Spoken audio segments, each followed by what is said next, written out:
Welcome back to another game of SoloHammer. In today's game of SoloHammer, 3rd edition, we will be playing Tyranids versus Dark Eldar. And we will be playing with objectives again because I thought it was fun. If you don't know what SoloHammer is and you somehow clicked on this video anyway, it is quite simple. You play Warhammer by yourself. Whatever edition you use doesn't matter. It just requires 300 to 500 points to make things relatively easy, and it's 3 turns per person. Other rules will follow as I continue to play. Let's get started. So today's game being about 385 points max. We have the Archon with being 60 points. He has the Crucible Malediction, the Agonizer, and a Blaster. Next to him is a 5-man retinue squad being about 80 points. We have a warrior squad with 2 splinter cannons. That's about 100 points. And then a Talos, another 100 points. Bring this all to be 385 points. On the Tyranid side, we have a Hive Tyrant with a 90 points, a Venom Cannon and Lash Rips, 2 Termagant squads of 8 with Flesh Spores, and a Carnifex with the Barb Strangler and Silent Talons.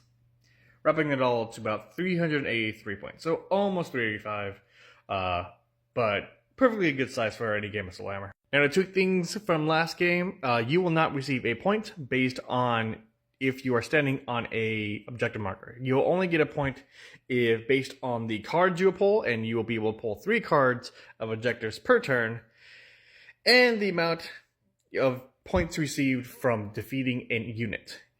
For example, Warlords HQ choices are 3 points a pop. Troops are 1 point a pop.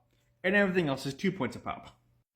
So this is 7 points, because it's 3 for the Warlord, 1 for the Retinue, 1 for the Troops, and then 2 for the Pin Engine. And this is also 7 points. 3 for the HQ, 1 for each troop, and then 2 for the big guy. Alright, let's see who goes first. Black is Dark Eldar, red is Tyranids. Alright, Eldar go first. Alright, what 3 cards do we get for the creepy people? From space, Kingslayer. Score D3 victory points at the beginning of the turn if your opponent's warlord has been removed. Blood and Guts. Score 1 victory points if an enemy unit has completely destroyed in the assault phase. Okay. Don't know how we're going to do that. And, what's this? Domination. Score D3 points if you control every objective on the table at the end. Okay, that might be a little hard to achieve. Alright. Alright, let's start by moving these guys up. The Talos is simply just going to take the high ground, because you gotta get to that range. The Warrior Squad is going to walk underneath here and just start opening fire. The Retinue is just going to move a bit forward to provide a bit of cover. And the Archon is just going to stay put, because he has something sneaky in mind. And that's all there is. At the beginning of the shooting phase, the Archon is going to whip out a very scary box. For the Archon holds the Crucible of Malediction. It's basically an I win button. Basically, when the Crucible is used, the nearest enemy Psyker must pass a leadership check. -1 from the Psyker's leadership if he's been 12 inches of the model withholding the Crucible. Add 1 to the leadership if he's over 24 inches. So basically, the closer you are, the easier it is, the easier it is, the further, not so much. But basically, it will remove them from play. Yeah. Alright, 11 or higher to kill a bug. I should have got closer to it. If I had gone close to it, actually, if I realize it, it's +1 when 24 inches away. So I would literally need to roll double 6s. The fact that I was able to roll that high, I will shut my mouth now. Well, let's see if we can actually bring it down. So the Stinger on the Talos is going to fire into the Hive Tyrant. It's 6 shots, hitting on, oh god, 4s. Alright, then Strength 4 against Toughness 6, so 5s to wound. Alright, 3 wounds. It has AP 5, so the Warlord does get, the High Tyrant does get its 3-up save. Okay, so we take a wound. This unit of Mad Lads with their cannons are going to fire into the Tyrant as well. Alright, they have 4 shots each, hitting on 3s.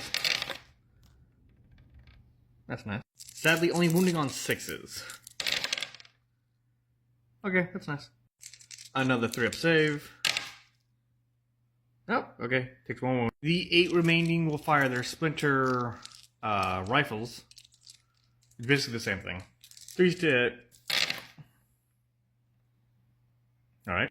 And 6s to wound. 1 3-up save. Oh, you go.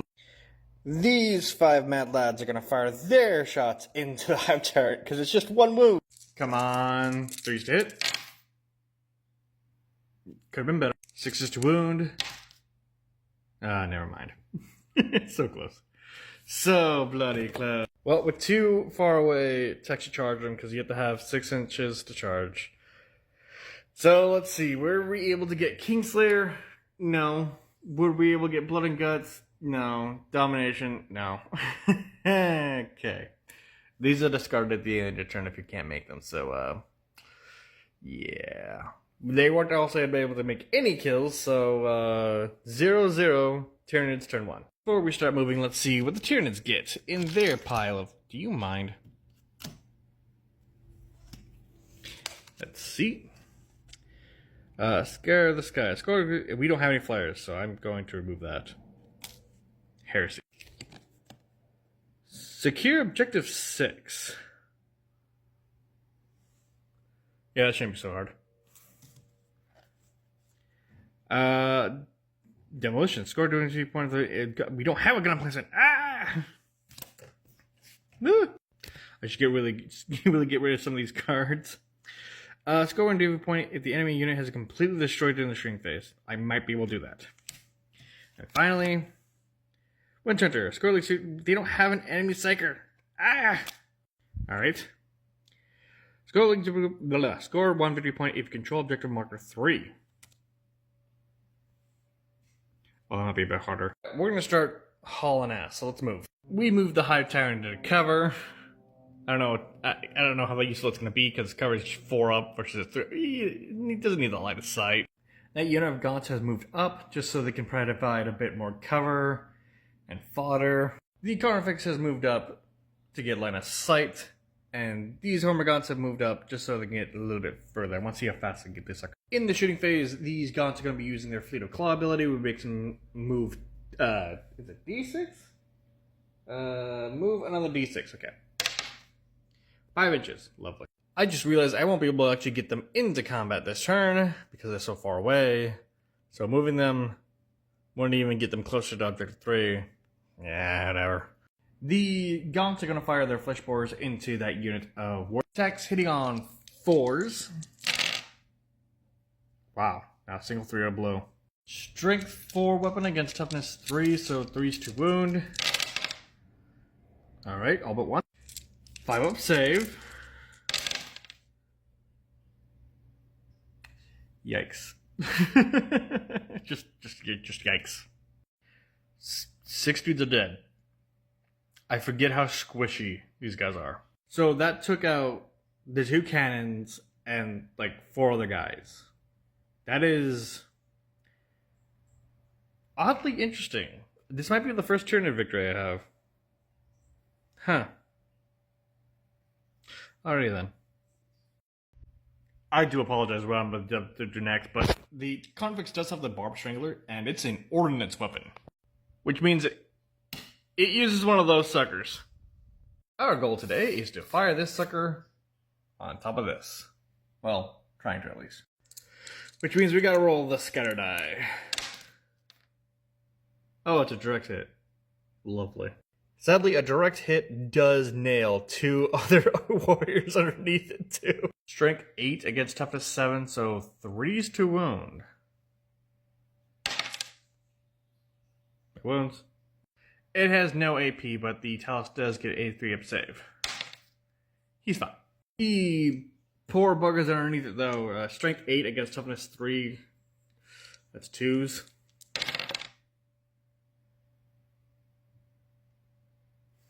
Strength 8 toughness 3. that's instant death.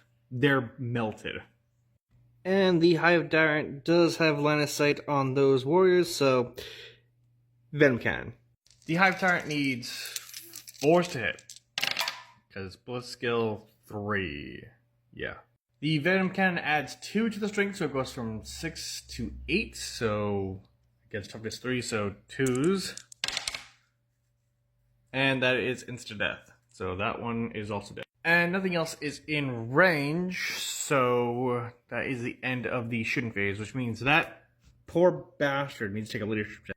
Okay, so he passes leadership, needs to roll below 7. It's -1 to his leadership of 8, so yeah. Lower than 7. No. Okay, how far is he running? 6. So 6 inches is exactly on the edge of the table. He is gone. Okay, so at the end of Tyranids turn 1, they got 1 point for deleting a unit, and they were not able to secure objective 3. They were able to get objective 6, and they were able to destroy an entire unit during the shooting phase. Score is 3-0. Let's see if we can fix that in Dark Eldar turn 2. Alright, so everything's basically just going to move up. After moving up, we're going to start shooting at things. So I kind of didn't realize that the Talos doesn't... Third edition is weird. Wildfire. It shoots off wild volleys. So whenever it was firing those Assault 6 shots from earlier, they're supposed to hit like this. That's weird. We're going to do that, of course. Well... Anyway, this 5-man squad is going to shoot into the Tyranids. 10 shots for being in rapid fire range. Actually, hold up. Wait a minute. We got to pull cards. Alright, so we got the following. Assassinate. Score a victory point if you end a turn, at least one enemy character has been removed from the casualties. Okay. Score 1 victory point if you control objective 2. Okay. And score a victory point if you control objective 4. That one's in the building. Alright, let me think.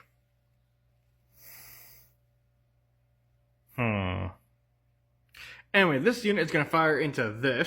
Hitting on 4s, 10 shots because of the rapid fire range. It's a lot of nice 4s. Strength 3 against toughness 3, so force wound. Not bad. And sadly for these little bugs, it's AP what? 4? 5. AP 5. They don't get their saves. Alright, so the Pain Ninja is going to fire his shot into the Hive Tyrant. Words. 6 attacks, this attack's hitting on 4s. Okay. And then wounding on 6s. Okay, we got. Can we get the bug to fail through save? We can! Okay. The Hive Tyrant's gone. Alright, so these guys kind of lost during shooting, so they gotta take a morale check. And -50, so -1 to the leadership of what? 10? What is it? 5? So 4s. Roll lower than a 4 on... Yeah. They're gone. How far are they running? Actually, no. They take another test because they're turning. Instinctive behavior. How I missed D6. Oh, 2. Fall back. Okay, so they. Yeah, okay. How far will they fall back? 8 inches. Yeah, they're back. Okay, so at the end of Drukhari turn 2, they got 3 points for bringing down the Hive Tyrant. They got a point for Assassinate. A score victory point at the end of turn if at least one character has been removed. So we're up from 3 to 4. Secure objective 2 was not possible because they're too far away. And we cannot secure objective 4 because it also is too far away. So Eldar are winning, and we move on to Tyranids turn 2. They only need to take leadership tests because their source of synapse is gone. So this unit from earlier, what are they doing? 5, that's attack. Let's see, roll 2d6 and move towards the closest enemy. Alright. They move 6. They're right back where they belong, and I forgot to grab cards again. Okay, let's see what cards I get. Secure objective 5. Okay, that's over there. Secure objective 2. That's not happening. And 5 again. Okay, we're okay. What does the Carnifex do? 2. The Carnifex falls back. Okay. How far back does the Carnifex go? 5 inches. That unit of Gaunt's. It is also falling back. How far? 8 inches. Oh my. So yeah, that's most of the unit. Just that unit's gone. Just yeah. Okay, so you fall back, you can't shoot. Actually, yes you can. Hold on. Alright, so I believe they can shoot. So yeah. He can shoot. Because you can fall back and shoot, so. The bugs only got 2 shots because they're out of rapid fire range. So it's 2 shots hitting on 4s. Wounding on 3s because toughness 4 against 3, so 3s. Oh, never mind. Okay. Alright. Now, fall back and shooting. Now, the thing this is troops who are falling back may not fire heavy weapons. The Carnifex is not a troop, it is a monstrous creature. How does this work? Okay, I've been looking for like 20 minutes on how to figure out how this world works. Basically, it doesn't say anything about monstrous creatures falling back and shooting. So I'm just going to assume it can't. So we're just going to skip that. Yeah. Since we can't shoot and we can't charge things this turn, we move on to Eldar turn 3. Yeah. Alright, so before we begin, score 1 victory point if you control objective marker 2. Okay, so that might be achievable. Score D3 victory points if you control at least 2 objective markers and at least twice as many as the opponent. Okay, this might be attainable. And then score 1 victory point if the enemy unit was completely destroyed to this turn. Alright. Giant Bio-Titan spotted. Alright, so we're going to start moving. We're going to move the Talus back to secure that position. We're going to move these guys up just a bit. And we're going to move the Archon down, who hasn't really done anything this entire game. Which is annoying. Alright, this warrior squad is going to fire their splinter rifles into the gaunts, hitting on, oh god, it's 4s. Actually, no, it's 3s, because the weapons go 4. Wounding on 4s. Lovely. And it's AP 5, so they don't get their save. And, yeah, I don't want to bother to fire the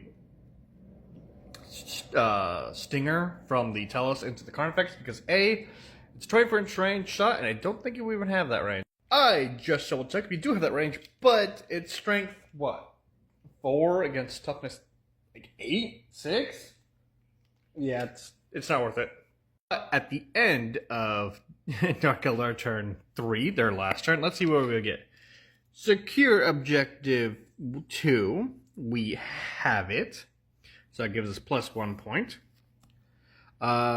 You completely destroy an enemy during your turn. We destroyed the enemy gaunt, so that's another point. And then D3 victory points if you control at least 2 markers or at least twice as many opponents. We are currently controlling this marker and this marker. They're not controlling. Are they within 3 inches of that? It's more like 4 inches, 3.5, 4.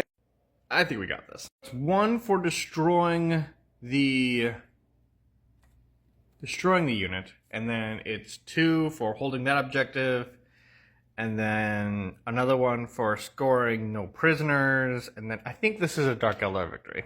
But let's see what the Carnifex can do on its turn 1. It's falling back. How far is it falling back? It's gone. And that will give us a Dark Elf turn victory. This is a silly game. I had thought that this was going to be a Tyranid victory because they wiped out an entire unit. But, yeah, once the Hive Tyrant was destroyed, no. Not at all. In any case, I would like to thank you for choosing to watch this video today. There is more down below. And I will see you all next time. Bye.